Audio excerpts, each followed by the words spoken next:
مسیح یسوع کے عظیم و جلیل نام میں آپ کی سلامتی ہو۔ میرا نام پادری پروفیسر ٹونی ولیم ہے۔ ہمارے یوٹیوب کے گھرانے کے ایک فرد ہیں جنہوں نے کہا کہ ہم ہمیشہ ابراہیم، اسحاق اور یعقوب کے خدا کہہ کر ہی کیوں دعا کرتے ہیں، ہم دیگر انبیاء کا نام کیوں نہیں لیتے؟ تو اس کے لیے میں ایک حوالہ آپ کے سامنے پڑھنا چاہتا ہوں، میرے ساتھ دیکھیے۔ خروج کی کتاب اس کا 2 باب اور اس کی 23ویں آیت سے، اور ایک مدت کے بعد یوں ہوا کہ مصر کا بادشاہ مر گیا اور بنی اسرائیل اپنی غلامی کے سبب سے آہ بھرنے لگے اور روئے، اور ان کا رونا جو ان کی غلامی کے باعث تھا خدا تک پہنچا، اور خدا نے ان کا کرانا سنا، اور خدا نے اپنے عہد کو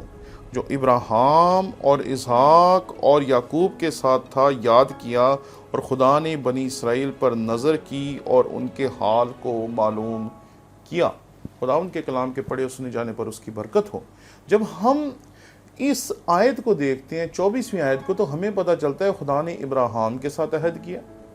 پھر اس کو اسحاق کے ساتھ کیا، پھر اس عہد کو یعقوب کے ساتھ کیا۔ تو جب ہم خدا سے دعا کرتے ہیں تو جیسے بنی اسرائیل نے یہاں پر اس عہد کو یاد کرایا جو ان کے آباء و اجداد کے ساتھ خدا نے کیا تھا، اسی طریقے سے ہم بھی خدا کو اس عہد کو یاد کراتے ہیں جس عہد کی وجہ سے خدا نے بنی اسرائیل کو رہائی بخشی۔ اور یہ جو طریقہ کار ہے یہ پوری بائبل میں آپ کو ملتا ہے، اور بار بار ابراہیم کا خدا، اسحاق کا خدا اور یعقوب کا خدا کی اصطلاح آپ کو ملتی ہے جو اس طرف اشارہ کرتی ہے جو یہ عہد تھا، جس عہد کی وجہ سے خدا نے بنی اسرائیل کو مصر کی غلامی سے نکالا تھا۔ اور آج بھی جب ہم دعا کرتے ہیں تو ہم اسی طریقہ کار کو، اسی اصول کو، اسی پیٹرن کو فالو کرتے ہیں اور اسی کے مطابق دعا کرتے ہیں، تاکہ خدا جیسے بنی اسرائیل کو آزاد کرتا ہے تاریخ میں، اس طرح وہ ہمیں بھی آزاد کرے گا، ہمیں بھی برکتیں دے گا، ہمیں بھی وہ سب کچھ دے گا جو بنی اسرائیل کو خدا نے بخشی تھی مصر کی غلامی سے نکالنے کے بعد۔ اس لیے یہ بات یاد رکھیں، یہ مین میڈ فارمولا نہیں ہے، یہ فارمولا میں نے نہیں بنایا کہ ہمیں ابراہیم، اسحاق اور یعقوب کے خدا سے مانگنا چاہیے، یہ کسی انسان نے نہیں بنایا، بلکہ یہ فارمولا یہاں پر خدا کے کلام میں ہمیں دکھائی دیتا ہے۔ اور پھر اس اصول کو، اس طریقہ کار کو پوری کتاب مقدس میں فرق جگہوں پر لوگوں نے استعمال کیا، تاکہ خدا کو وہ عہد یاد دلائیں جو اس نے خود باندھا تھا ابراہیم کے ساتھ۔ یہ بات یاد رکھیں کہ جب خدا نے ابراہیم کے ساتھ عہد باندھا تو اس نے اسے کہا کہ تو جانوروں کے ٹکڑے کر کے رکھ دینا۔ اس نے جانوروں کے ٹکڑے کیے اور وہ سو گیا، اور پھر آپ دیکھتے ہیں کہ ایک تندور جیسی مشل جو تھی وہ ان ٹکڑوں میں سے گزری۔ یہاں ایک باریکی ہے جو آپ کی خدمت میں عرض کرنا چاہتا ہوں کہ پرانے عہد نامے کے دور میں جب کسی کے ساتھ عہد باندھا جاتا تھا تو 2 برابر کی پارٹیاں عہد باندھتی تھیں، اور وہ بیل کو لے کر درمیان میں سے کاٹ کر اس کو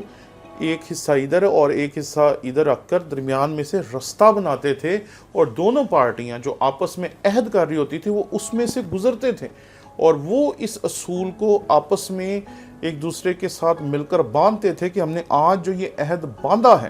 یہ دراصل عہد ہمیشہ قائم رہے گا، اور اگر کوئی اس عہد کو توڑے گا تو جو حال اس بیل کا یا اس جانور کا ہوا